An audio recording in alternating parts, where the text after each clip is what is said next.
Eu sempre imaginei que, depois de um enterro, o que sobraria dentro de uma casa seria o vazio. O cheiro de vela e flores impregnado nas cortinas, os passos mais leves, as vozes mais baixas, como se qualquer som mais forte pudesse ofender quem acabou de partir. Mas eu estava errada.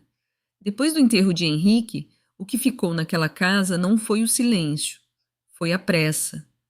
Foram os olhos voltados para o quarto dele mais do que para a fotografia no altar. Foi a sensação de que, antes mesmo de o luto assentar, os vivos já queriam saber o que o morto tinha deixado. Henrique morreu depois de 7 meses entre hospital, medicações, alta temporária, piora e aquele retorno definitivo para a casa em que todo mundo finge esperança enquanto já sente o medo ocupando cada canto. 7 meses foram suficientes para eu desaprender o que era dormir de verdade. Eu era a segunda esposa. Não fui o primeiro amor, nem a mãe do filho dele. Mas fui a mulher que ficou no fim, a que trocava lençóis molhados de suor, a que o ajudava a sentar, a que suportava o mau humor vindo da dor e do cansaço. E também a única que via Henrique passar longos minutos olhando para o teto, como se estivesse conversando, em silêncio, com o próprio passado. Henrique era reservado, mas não indiferente. Sentia mais do que dizia. Dentro da casa havia 2 lugares em que quase ninguém podia tocar sem ele: a mesa do escritório e o pequeno cofre embutido na parede do quarto. O cofre ficava escondido atrás de um quadro e a chave quase sempre estava com ele. Uma vez eu brinquei dizendo que ele guardava aquilo como se fosse tesouro. Henrique sorriu de lado e respondeu: Não é tesouro, é daquelas coisas que os vivos estragam, se descobrem cedo demais. Eu não entendi na hora.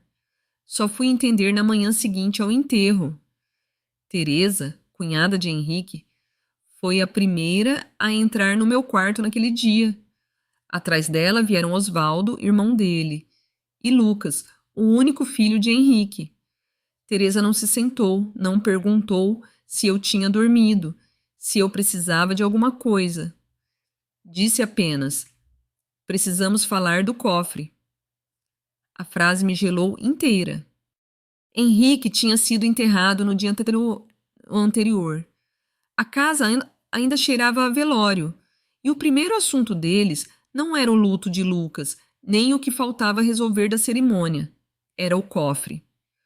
Osvaldo assumiu aquele tom pausado de homem que gosta de parecer sensato enquanto empurra a própria vontade por trás de palavras limpas.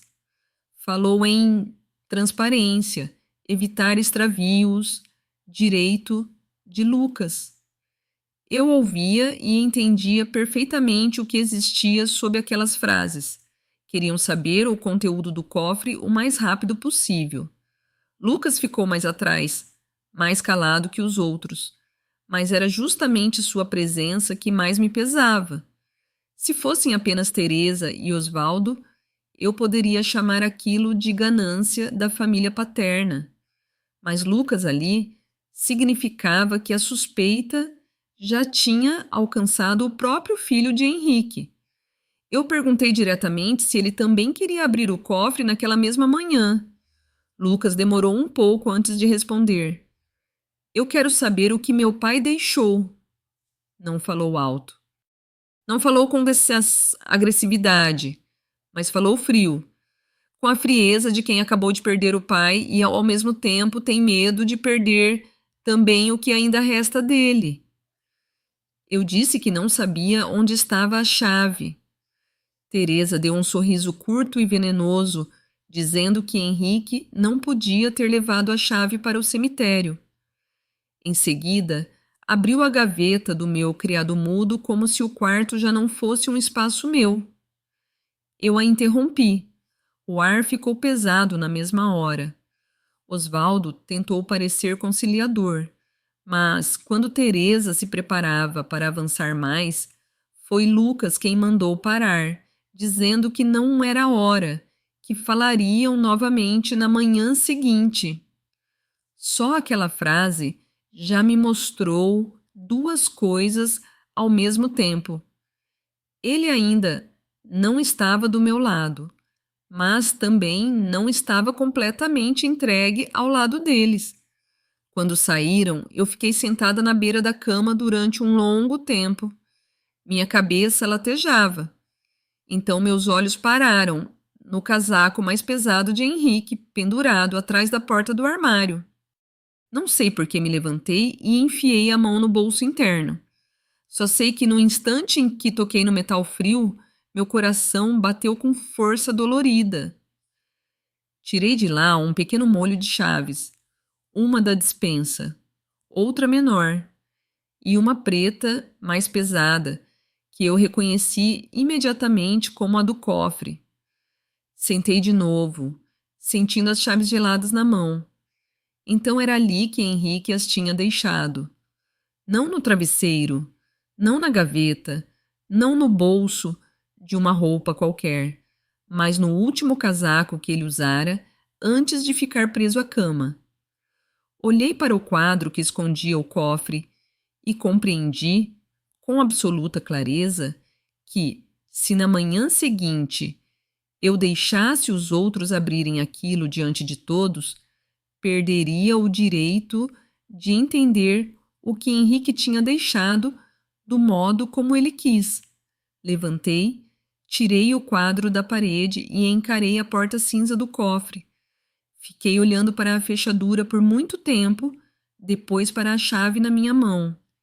E, pela primeira vez, desde a morte de Henrique, entendi que meu medo já não era só o medo de ter perdido o marido.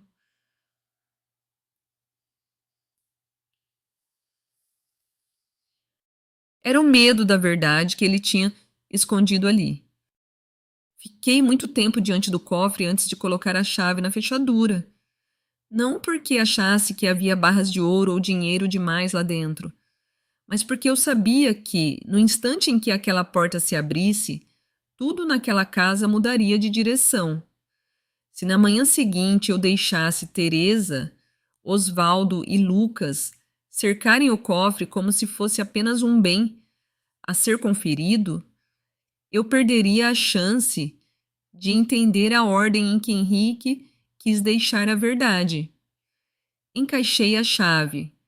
O metal girou com um som pequeno, seco, quase íntimo demais. A porta abriu. Dentro não havia montes de dinheiro, nem joias, nem nada parecido com o tesouro que Teresa certamente já estava imaginando. Havia apenas 3 coisas: um envelope pardo grosso com o nome de Lucas, escrito pela mão de Henrique, uma pasta fina amarrada com cordão e um relógio antigo de pulso com o vidro levemente arranhado. Fiquei imóvel. A primeira coisa que Henrique trancou ali não era patrimônio para dividir.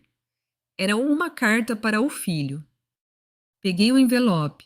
Na frente havia apenas uma frase: para Lucas. Só deve ser lido na hora certa. Fiquei encarando aquelas palavras por longos segundos. Só aquilo já bastava para me mostrar que Henrique sabia o que aconteceria depois da morte dele. Sabia que existiria uma hora certa e uma hora errada. Sabia que haveria gente apressada demais para tocar naquilo antes que o luto assentasse. E sabia que Lucas não deveria receber aquela carta cercado pelas vozes erradas. Deixei o envelope sobre a cama, com cuidado, e abri a pasta. Dentro havia cópias dos documentos da casa, comprovantes bancários, uma alteração do seguro de vida feita 3 anos antes e um pequeno bilhete dobrado entre as folhas. Abri. Henrique tinha escrito apenas: se eles perguntarem sobre dinheiro antes de perguntarem sobre Lucas, você vai saber que eu acertei. Sentei-me na beira da cama Henrique acertara. Desde o enterro, ninguém tinha me perguntado se Lucas dormira, se tinha conseguido comer, se estava suportando a morte do pai. Perguntaram pela chave, pelo cofre, pelos documentos, e Henrique sabia, antes de morrer, que seria assim. Continuei folheando. Havia muito menos dinheiro do que a família devia imaginar. Um investimento pequeno, uma reserva quase consumida pelo tratamento. Mas no seguro encontrei algo que me fez parar. Henrique separara uma parte específica para cobrir a manutenção da casa e garantir a permanência de Helena por no mínimo 5 anos.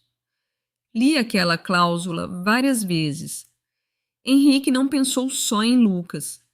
Pensou no que fariam comigo depois que ele partisse.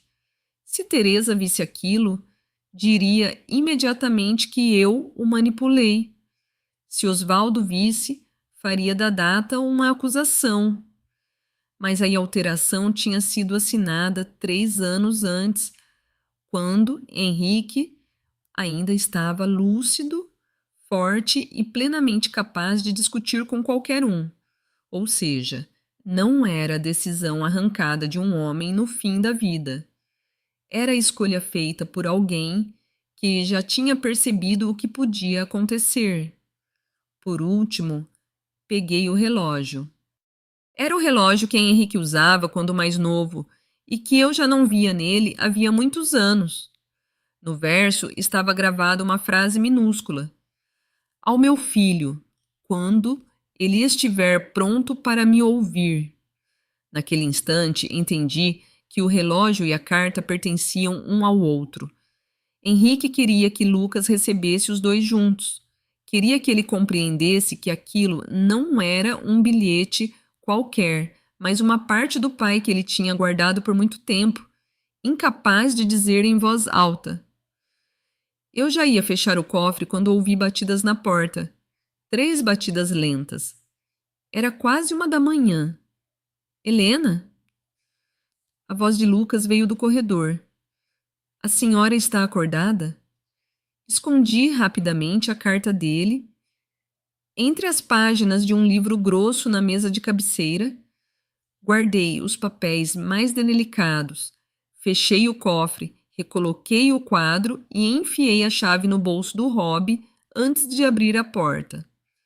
Lucas estava no corredor, o cabelo molhado como se tivesse jogado água no rosto para não desmoronar. Os olhos estavam vermelhos, mas não exatamente de choro. Ele perguntou se o pai já tinha falado comigo sobre o cofre. Eu devolvi a pergunta. Queria saber por causa do patrimônio ou por causa do pai? Ele me olhou durante alguns segundos e respondeu. Eu já não sei. E eu acreditei. Era a resposta mais verdadeira possível para um filho em luto, dividido entre a perda, a família e a desconfiança. Ainda não era a hora de lhe entregar a carta. Henrique tinha sido claro sobre isso, mas antes de ir embora, Lucas me contou algo que me gelou. 3 meses antes, ele tinha ouvido uma discussão entre Osvaldo e Henrique no escritório. Só escutaram uma frase. Você não pode esconder isso do menino para sempre. Na época ele pensou que falavam de dinheiro. Agora já não tinha certeza. Antes que ele saísse, eu lhe fiz uma última pergunta. Se, na manhã seguinte, eu dissesse que o cofre ainda não podia ser aberto, de que lado ele ficaria? Lucas ficou parado por muito tempo, de costas para mim. Depois respondeu. Eu quero ficar do lado do meu pai. Só ainda não sei o que isso significa. E foi embora. Fiquei na porta, a mão ainda na maçaneta, compreendendo algo com nitidez brutal. A manhã seguinte não seria apenas uma disputa pelo cofre. Seria uma disputa por quem decidiria como Lucas ouviria o próprio pai. Eu praticamente não dormi depois que Lucas saiu da porta do meu quarto. Escondi melhor a carta, mudei alguns papéis de lugar, Fiquei muito tempo olhando para o quadro que cobria o cofre e só então me deitei. Mas mal peguei no sono e já ouvi vozes na cozinha. Não eram vozes normais de uma manhã comum. Eram sussurros apressados, cadeiras sendo arrastadas, xícaras batendo na mesa, passos de quem entra numa casa com um objetivo claro, não com pesar. Saí para o corredor e encontrei Lucas. Ele me disse que Teresa tinha chegado cedo e que desta vez tinha trazido o doutor Maurício, advogado antigo da família. Só de ouvir esse nome eu entendi o jogo. Eles não queriam apenas abrir o cofre. Queriam dar àquilo uma aparência de procedimento correto para que qualquer resistência minha parecesse culpa ou ocultação. Quando desci para a sala, Teresa estava sentada como se fosse a dona da casa. Osvaldo perto da janela. Maurício, com o caderno aberto sobre a mesa, acenou para mim com aquela educação vazia de quem entra num velório para tratar de papel. Teresa sorriu de leve e começou a falar de transparência, de evitar mal-entendidos, de fazer tudo pelo bem do Lucas. Maurício completou com aquele tom pausado que advogados usam quando querem parecer razoáveis ao mesmo tempo em que pressionam. Responsabilidade legal, acesso a bens, risco de conflito, necessidade de registrar tudo. Eu disse que não tinha convidado advogado nenhum para entrar na minha casa. Teresa respondeu, rapidamente, que Lucas tinha esse direito. Virei-me para ele e perguntei se era verdade. Lucas disse que tinha achado melhor assim. Aquilo doeu de um jeito específico, não porque ele estivesse totalmente do lado deles, mas porque ainda era fácil para ele se esconder atrás da ideia de procedimento, de neutralidade, como se entregar a decisão aos outros fosse o mesmo que ser justo.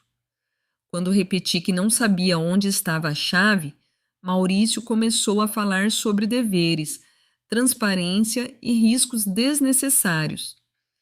Eu o interrompi e disse que, desde o enterro, ninguém tinha perguntado como Lucas estava. Só perguntavam pelo cofre. A frase cortou a sala. Teresa imediatamente franziu a testa. Osvaldo mudou de postura. E Lucas, pela primeira vez, disse algo que não vinha diretamente do lado deles. O pai dele não gostava que mexessem nas coisas dele cedo demais. Teresa e Osvaldo correram para neutralizar isso. Disseram que justamente porque Henrique tinha morrido, era preciso esclarecer tudo. Que ninguém queria esconder nada, mas o próprio modo como falavam deixava claro que o que queriam esclarecer não era o luto de Lucas, nem a vontade de Henrique. Era o conteúdo do cofre. Por fim, Teresa perguntou diretamente se eu tinha ou não a chave. Eu disse que não. Ela respondeu que então seria necessário chamar alguém para abrir à força. Levantei na mesma hora e disse que ninguém arrombaria cofre nenhum dentro da minha casa. Teresa rebateu. Minha casa ou casa de Henrique? Eu respondi que era a casa onde eu vivia, onde eu tinha cuidado dele todos os dias durante 7 meses, e onde ela só estava tão cedo porque acreditava que havia algo a ser tomado. A frase a atingiu em cheio. Foi então que me voltei para Lucas e perguntei: o que você quer que aconteça? A sala inteira congelou. Teresa olhou para ele como quem exige a resposta certa. Osvaldo aguardou. Maurício ficou quieto, claramente esperando que Lucas dissesse algo favorável ao lado deles. Lucas respirou fundo e disse que queria abrir o cofre. Por um segundo, Teresa quase relaxou, mas Lucas continuou. Não daquele jeito. Se fosse para abrir, seria só comigo e comigo. A sala inteira travou. Teresa perguntou imediatamente se ele confiava mais em mim do que na própria família. Lucas respondeu que não tinha dito isso. Disse apenas que não queria mais ninguém decidindo pelo pai dele. E acrescentou que, se Henrique tinha guardado algo com tamanho cuidado, talvez não quisesse a família inteira olhando primeiro. Maurício ainda tentou sugerir uma solução intermediária, mas Lucas o interrompeu. Não agora. Teresa perdeu a paciência de vez. Osvaldo disse que ele estava deixando a emoção atrapalhar. Lucas respondeu que, pelo menos, aquela emoção era sobre o pai dele, não sobre a pressa dos outros. O confronto daquela manhã não terminou porque alguém venceu. Terminou porque Teresa e Osvaldo perceberam que, se apertassem demais, poderiam perder Lucas por completo. Quando saíram, Lucas ficou parado na sala e me disse que não tinha feito aquilo por mim. Eu respondi que sabia. Ele disse que tinha feito pelo pai. Eu também disse que sabia. Então ele me olhou e perguntou: se houvesse no cofre alguma coisa que Henrique não quisesse que Teresa visse primeiro, eu o contaria a ele? Fiquei olhando para Lucas por muito tempo.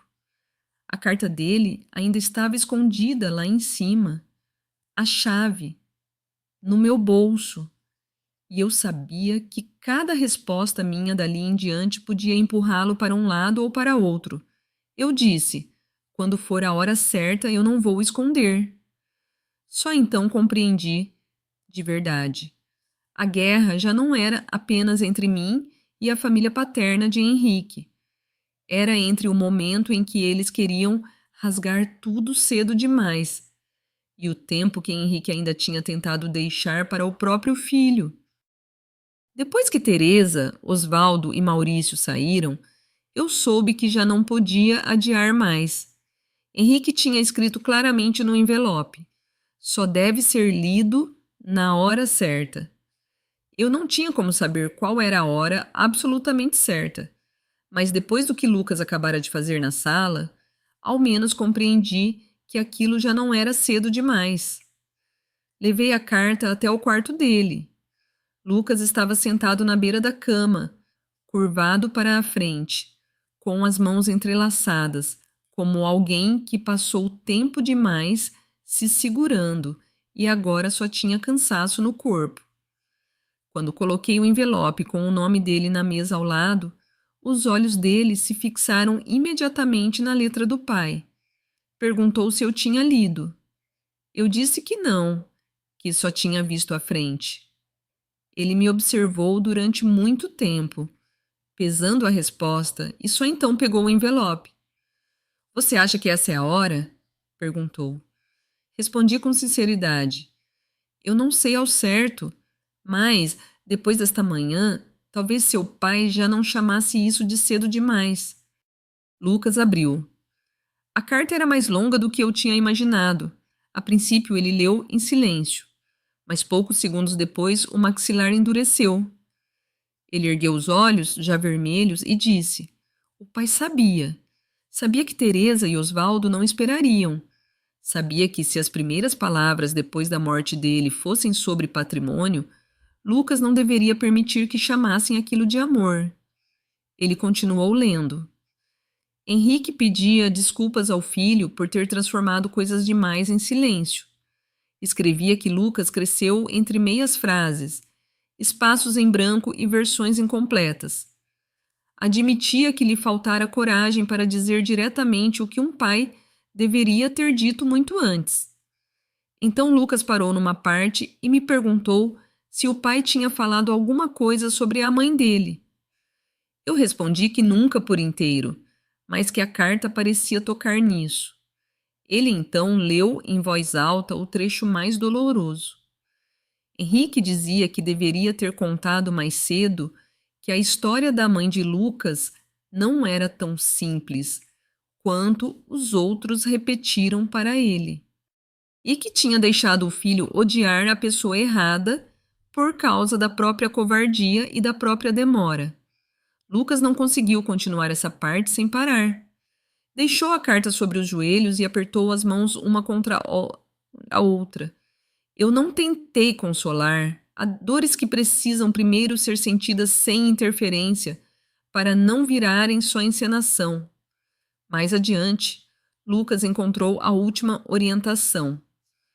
Antes de qualquer um falar de dinheiro ou casa, ele deveria me fazer uma pergunta. Helena sabe por que eu deixei de guardar a chave no lugar antigo? Eu fiquei paralisada, porque eu realmente não sabia. Eu só sabia que tinha encontrado a chave no casaco. Não sabia onde ele a deixava antes, nem por que a movera. Lucas então sugeriu duas possibilidades. Ou o lugar antigo já era conhecido por alguém, ou o pai tinha percebido que alguém andava procurando a chave antes mesmo de morrer. Só essa hipótese já bastou para eu entender que a história não começava depois do enterro. Começava muito antes. Foi aí que eu contei a verdade. Eu tinha aberto o cofre na noite anterior. Lucas assentiu, sem raiva. Disse apenas que, se estivesse no meu lugar, provavelmente teria feito o mesmo. Foi a primeira frase dele para mim sem muro. Não era confiança. Não era carinho. Mas era verdade. Quando perguntei o que ele queria fazer dali em diante, Lucas respondeu que Teresa não tocaria naquele cofre antes dele e que, se o pai tinha mudado a chave de lugar porque alguém já a procurava, então talvez houvesse naquela casa alguma coisa ainda mais importante do que o conteúdo do cofre. Foi naquele instante que eu soube com certeza. O cofre nunca foi o fim, era apenas a primeira porta. Depois da carta, Lucas quis ver o restante da pasta imediatamente. Fui buscar e levei para ele. Lucas passou muito rápido pelas páginas bancárias, quase sem olhar os números. Isso já dizia muito. Dinheiro não era o centro do que ele procurava. Mas, quando chegou a cláusula do seguro que garantia minha permanência na casa por 5 anos, ele desacelerou. Disse na hora que, se Teresa visse aquilo, diria que eu tinha forçado o pai dele a assinar. Eu concordei, mas Lucas apontou a data. 3 anos antes, quando Henrique ainda estava forte e perfeitamente lúcido. Só o fato de ele perceber isso por conta própria já me mostrou a mudança. Ele já não lia mais tudo pelos olhos de Teresa ou de Osvaldo. Começava a pouco consigo a ler pelos próprios. Em outro documento, Henrique deixava uma quantia menor a Lucas, mas com uma anotação à margem. Não deixe que transformem isso em prova de amor ou de dívida. É só o que consegui organizar sem guerra. Lucas ficou encarando a frase por muito tempo e então disse que o pai vivia como se precisasse evitar guerra o tempo todo. Eu respondi que talvez fosse justamente por isso que tudo tivesse ido longe demais. No fim da pasta, encontramos um registro estranho. Henrique tinha deixado um pacote lacrado com um terceiro, caso o acesso ao cofre acontecesse antes do previsto. Lucas compreendeu de imediato. O pai não temia apenas a abertura do cofre depois da morte. Temia que alguém tentasse alcançá-lo antes. Lucas então se lembrou de Teresa entrando no quarto de Henrique muito mais do que parecia normal nos últimos meses. E recordou novamente a discussão entre Osvaldo e Henrique sobre o cofre. Aos poucos, tudo começou a se encaixar numa sensação muito clara. Quem Henrique temia não era um estranho. Nesse momento, ouvimos um ruído leve no corredor. Nada alto, mas muito parecido com o som de alguém ouvindo atrás da porta e se afastando a tempo. Abri a porta e não havia ninguém. Mas eu e Lucas entendemos o mesmo. Aquilo que estávamos descobrindo já não estava completamente protegido. Decidimos, então, não deixar a pasta nem no meu quarto nem no dele. No meu quarto, lembrei que, atrás de uma escultura de madeira, numa estante do escritório, havia um compartimento antigo que Henrique já usara para esconder coisas pequenas. Descemos. A porta do escritório estava entreaberta. Eu me lembrava muito bem de tê-la fechado pela manhã. Dentro não havia ninguém. mas uma gaveta da mesa estava aberta. Verificamos tudo. Os objetos ainda estavam ali, mas em posição errada. O compartimento atrás da estante estava vazio. Havia algo ali antes, e alguém já tinha levado. Lucas disse que Teresa não saberia daquele esconderijo. Mas Osvaldo talvez soubesse, porque passara muitas vezes ali com o Henrique, bebendo e conversando. Na gaveta da direita, Lucas encontrou um envelope antigo. Dentro havia apenas um pedaço de papel escrito por Henrique. Se sumir da estante, é porque eu esperei demais. Aquilo bastava. Henrique não apenas tinha medo. Ele sabia que alguma coisa no escritório podia desaparecer e deixara aquele bilhete como uma confissão tardia de que tinha esperado demais para agir. Foi então que Teresa chamou Lucas do andar de baixo, dizendo que Osvaldo já o esperava no carro para irem ao cartório verificar alguns papéis.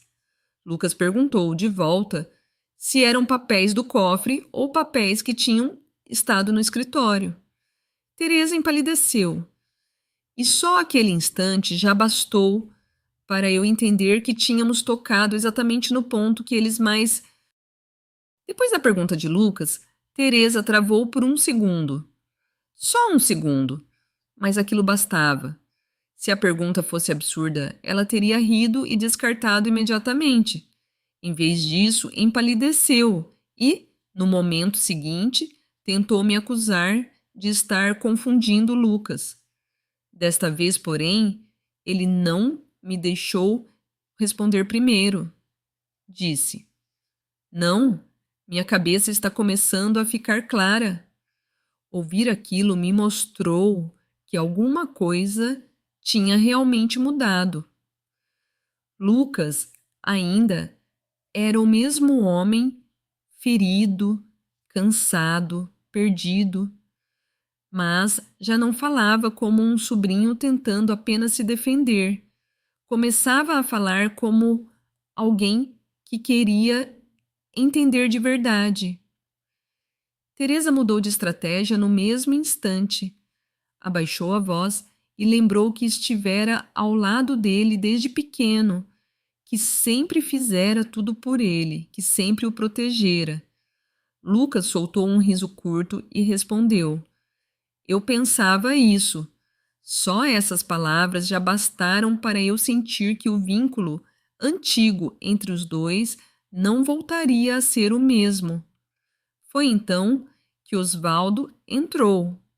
Deve ter percebido que Teresa demorava demais no carro e decidiu subir. Perguntou por que ainda não tinham saído.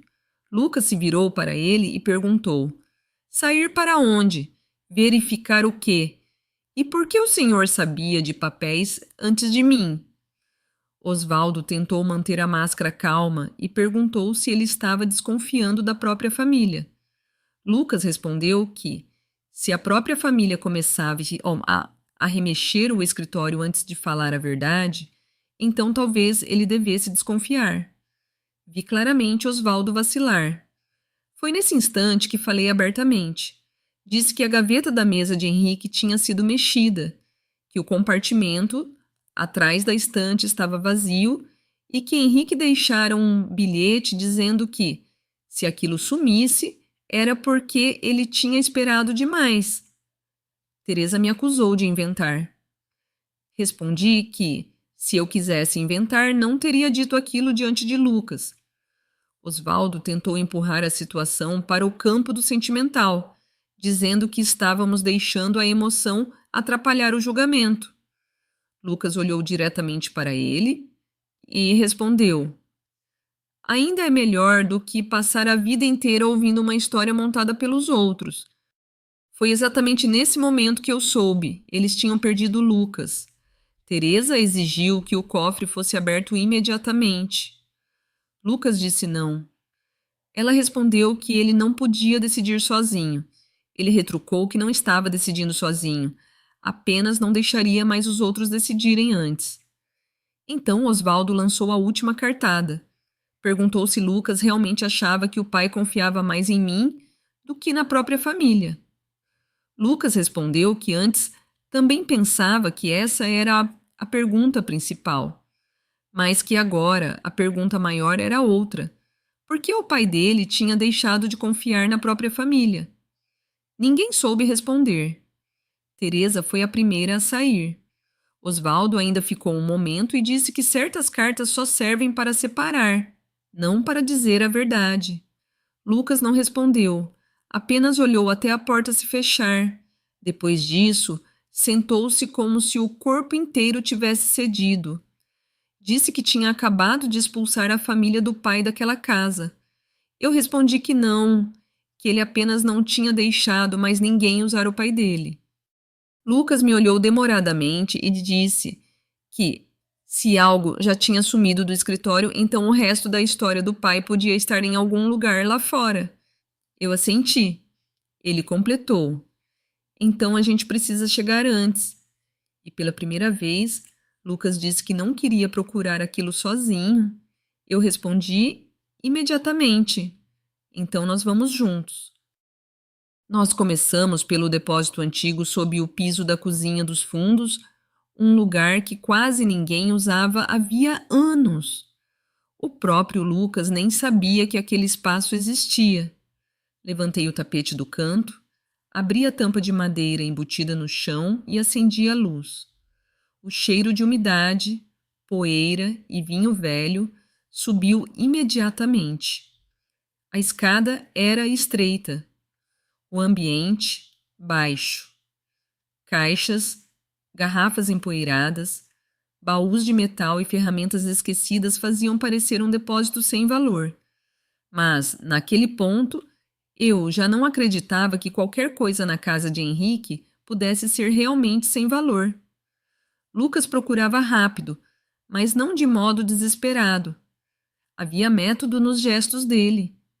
Como se, de uma noite para o dia, ele tivesse começado a pensar mais parecido com o pai do que eu jamais imaginei. Dentro de um pequeno baú de metal num canto, entre chaves velhas, moedas e envelopes vazios, ele encontrou uma plaqueta metálica com a inscrição: Arquivo Central, Sala 3B. Olhei para aquela peça e me lembrei, na hora, de que Henrique tinha alugado um arquivo privado na época em que ainda lidava com muitos documentos profissionais. Ele costumava dizer que certos papéis não deviam ficar dentro de casa, porque a casa é justamente o lugar onde as pessoas se sentem seguras demais. No verso da plaqueta, sob uma fita amarelada, havia uma anotação na letra dele. Se ele já não estiver aqui, procure antes que eles lembrem. Lucas leu aquilo e se sentou num banco de madeira ao lado. Disse que o pai passara os últimos meses vigiando a própria família. Eu não pude negar, porque era exatamente essa a sensação. Henrique sabia que havia gente correndo à frente dele, e por isso deixara as saídas em camadas. Nós ainda nem tínhamos guardado tudo para sair rumo ao arquivo quando a campainha tocou. Fui abrir. Do lado de fora estava Marta, uma mulher mais velha que havia trabalhado no antigo escritório de Henrique. Ela não quis entrar completamente. Disse apenas com urgência que Osvaldo também estava procurando o que ela trazia e por isso tinha vindo primeiro. Na bolsa de tecido antigo de Marta havia 3 coisas: um maço de cópias amareladas, um caderno azul escuro de Henrique e um envelope com confirmação do arquivo.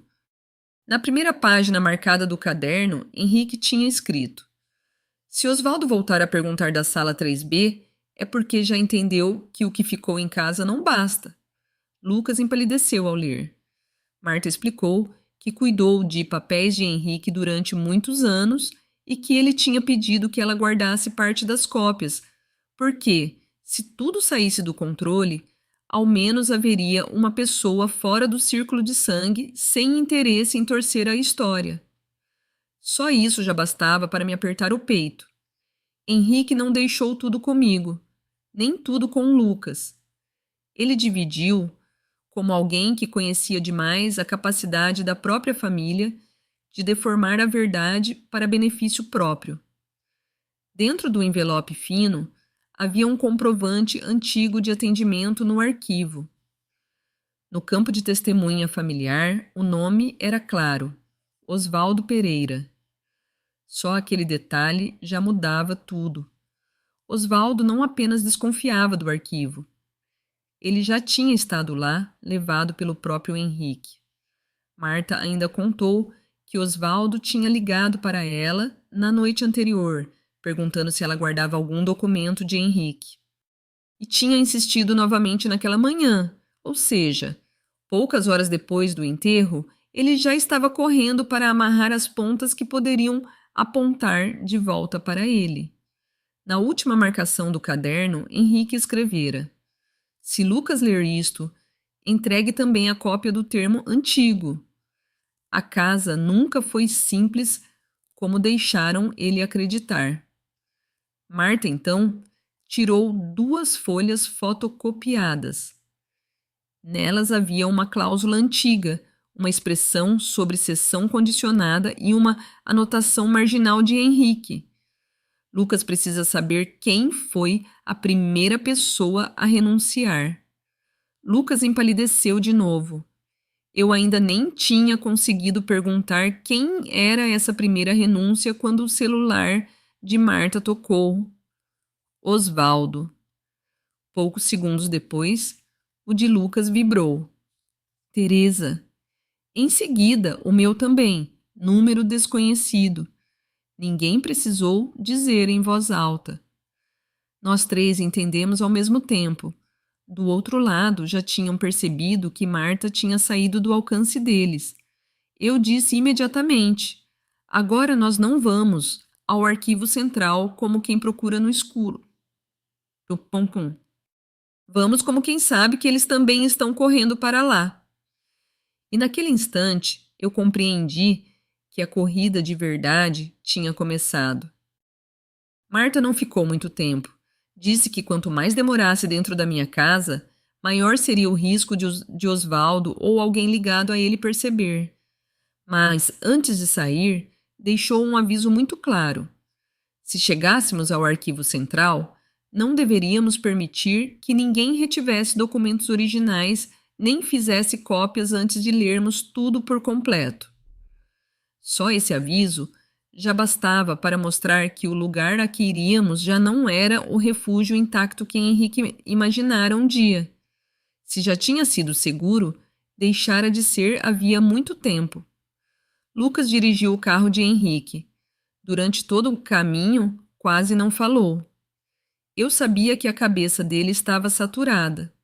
A carta do pai, o caderno, o nome de Osvaldo no comprovante, a anotação de que a casa nunca tinha sido tão simples quanto lhe fizeram acreditar. No meio do trajeto, Teresa ligou de novo. Lucas não atendeu. Logo veio a mensagem: você está sendo levada longe demais por essa mulher. Volta antes que se arrependa. Lucas me mostrou e apagou a tela. O gesto ele respondeu mais do que qualquer discussão. Ele já não estava permitindo que a tia o conduzisse. O arquivo central ficava em um prédio antigo, de fachada estreita, com a placa desgastada. Era o tipo de lugar por onde alguém passaria, sem imaginar que ali pudesse existir material suficiente para quebrar uma família. O homem da recepção nos olhou com o tédio típico de quem vive entre documentos e prefere não saber as histórias que eles contêm. Lucas colocou a plaqueta metálica sobre o balcão e disse que queria entrar na sala 3B. O homem pediu autorização. Coloquei imediatamente o comprovante antigo de Marta diante dele. Ele analisou a data, o nome de Henrique e demorou um pouco mais o olhar no nome de Osvaldo como testemunha presente. Não comentou nada, apenas pediu que esperássemos e desapareceu para dentro. Fiquei parada no balcão com o coração acelerado, sabendo que estávamos entrando no lugar onde Henrique tinha tentado empurrar uma parte da verdade para longe da casa. Quando o condomínio voltou, disse que naquela mesma manhã alguém já tinha ligado perguntando sobre o acesso à sala 3B. Quem? Lucas perguntou. O funcionário deu de ombros, dizendo apenas que a pessoa tinha se identificado como da família. Era o bastante. Já não havia mais como fingir que estávamos exagerando. Eles estavam correndo no mesmo trilho que nós. Assinamos um acesso provisório e fomos conduzidos por um corredor estreito. A sala 3B era menor do que eu imaginava, mas organizada, quase fria. Havia prateleiras de metal, caixas numeradas e um armário baixo, trancado, ao fundo. Na porta dele havia uma etiqueta antiga: HS particular. Lucas foi direto até ali. Na borda da etiqueta havia um rasgo, como se alguma coisa tivesse sido colada e arrancada depois. Ele levantou com cuidado um pedaço solto do papel. Por baixo, a lápis, estava escrito por Henrique: Pergunte pelo envelope vermelho. Quando Lucas chamou o funcionário e perguntou pelo envelope vermelho, o rosto do homem mudou imediatamente. Já não era a expressão de quem lida com curiosos. Era a de quem percebe que a pessoa à frente sabe exatamente o que procura.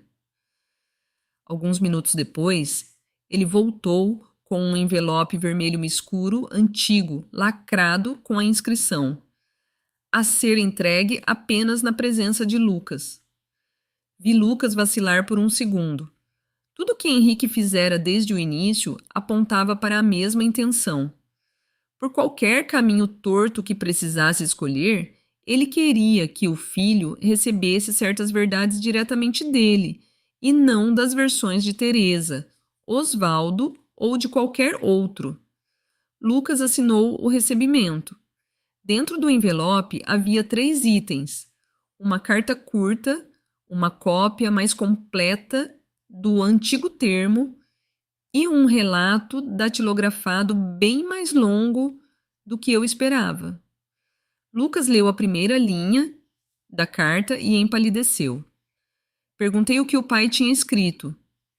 Ele repetiu em voz alta: Se você chegou a este envelope antes de Osvaldo, então eu ainda consegui vencer meu irmão uma última vez. Senti um frio me atravessar. A essa altura, não restava mais dúvida. Aquilo nunca tinha sido apenas uma disputa de bens depois da morte. Era um conflito antigo, surdo, entre Henrique e o próprio irmão, em torno da casa e do passado daquela família. Lucas continuou lendo.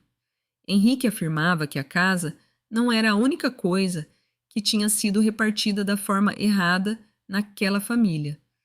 A própria verdade fora fatiada, cortada e distribuída em pedaços diferentes, para que cada pessoa acreditasse possuir a versão certa sem jamais ver o conjunto inteiro. Arrepiei inteira ao ouvir aquilo. Depois, Lucas passou ao relato datilografado. Bastaram algumas linhas para as mãos dele começarem a tremer de verdade. Eu ainda não sabia o conteúdo exato, mas soube imediatamente que o que estava por vir não atingiria apenas Teresa e Osvaldo. Atingiria Lucas de um jeito ainda mais doloroso. Lucas leu o relato datilografado em silêncio por muito tempo. Tempo demais. O bastante para que eu começasse a temer mais o silêncio dele do que qualquer linha escrita ali. Fiquei apenas observando o rosto dele mudar, da rigidez para a palidez, da incredulidade para uma dor funda, silenciosa, quase sem movimento, até que, por fim, ele pousou o maço de folhas sobre a mesa metálica da sala 3B e apoiou as 2 mãos ali, como se precisasse segurar o próprio corpo. Perguntei o que o pai tinha escrito. Lucas não respondeu logo, apenas me estendeu os papéis. Eu li. Henrique explicava com clareza que a casa jamais tinha pertencido à família paterna, do modo simples como Teresa e Osvaldo sempre deixaram Lucas acreditar. Existira um acordo anterior, ligado à primeira mulher da vida dele e a uma parcela de direitos que depois fora simplificada na narrativa entregue ao filho. Em outras palavras, aquilo que Lucas crescera acreditando ser a casa, naturalmente mantida pelo pai, após as rupturas antigas, era na verdade resultado de negociações jamais contadas por inteiro. Mas o trecho que mais me gelou vinha depois. Henrique admitia que Osvaldo sabia muito mais do que fingira saber durante anos. Não apenas sabia, tinha ajudado Henrique a manter o silêncio, a ajustar a maneira de contar a história a Lucas e a permitir que o passado virasse uma versão conveniente à família paterna.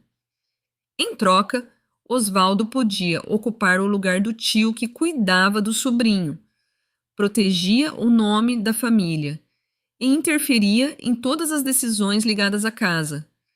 Eu lia aquilo sentindo as mãos frias. Àquela altura, já não havia mais dúvida. O cofre nunca foi guardado com tanto zelo por causa de dinheiro. Henrique o protegeu para defender a ordem da verdade. Ele sabia que, se Lucas ouvisse a versão errada primeiro, então, mesmo diante dos documentos verdadeiros, continuaria enxergando tudo pelos olhos já moldados. Por isso, espalhara a verdade em camadas. A carta para o filho, os bilhetes para mim, as cópias com Marta, o envelope vermelho no arquivo. Não porque gostasse de esconder, mas porque estava desesperadamente tentando impedir que os outros continuassem falando por ele até depois da morte. Ergui os olhos para Lucas. Ele estava imóvel, sem me olhar, sem olhar para as paredes, apenas fixo num ponto vazio à frente, como se tudo aquilo que ele sempre acreditara sobre o pai, a mãe, a casa, Teresa e Osvaldo estivesse sendo arrancado dos lugares onde sempre estivera pendurado. Você está bem? Perguntei, mesmo sabendo que a pergunta quase não fazia sentido. Lucas soltou um riso curto, quebrado. Não acrescentei mais nada. Há momentos em que a única delicadeza possível é não encher a dor do outro com palavras. Lucas continuou lendo a parte final. Henrique revelava que a primeira renúncia do acordo antigo não tinha vindo da pessoa que Lucas sempre fora levado a culpar. Não tinha partido do pai, tinha partido da mãe dele. Ela abrira mão de uma parte dos direitos para que o filho não crescesse no meio de processo, disputa e escândalo. Mas em troca exigira uma condição.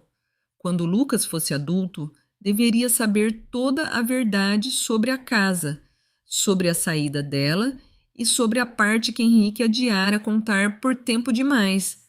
Essa condição nunca foi cumprida, porque Henrique esperou e porque Osvaldo não queria que ela fosse cumprida. Quando Lucas terminou essa parte, fechou os olhos durante muito tempo. Ao abri-los, a voz estava áspera. Minha mãe não foi embora do jeito que me contaram. Respondi muito baixo. Não, meu pai sabia. Sabia. E o Osvaldo também. Dessa vez, não precisei dizer mais nada. Lucas se apoiou na estante metálica. Disse que odiava tudo. Odiava o pai por ter deixado tarde demais. Odiava Osvaldo por tratar essa parte da história como se tivesse direito sobre ela. Odiava Teresa por ter corrido até o cofre como se ele fosse um baú de tesouro. E odiava a si mesmo por ter ficado do lado deles dentro daquela casa. Aproximei-me um pouco mais, sem tocá-lo.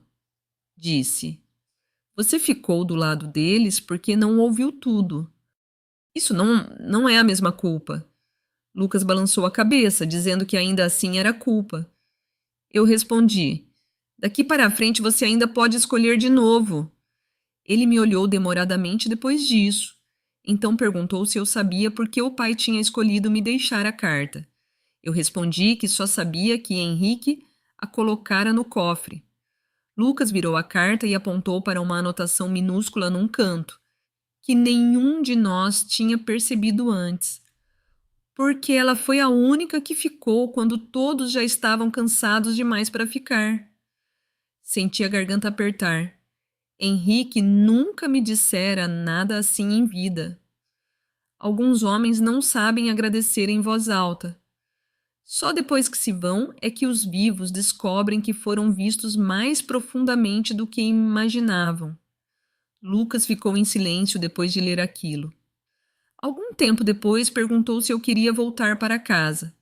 Olhei para os papéis, para o envelope vermelho, para aquela sala fria e soube que a verdade tinha ido longe demais para continuar sendo carregada em segredo.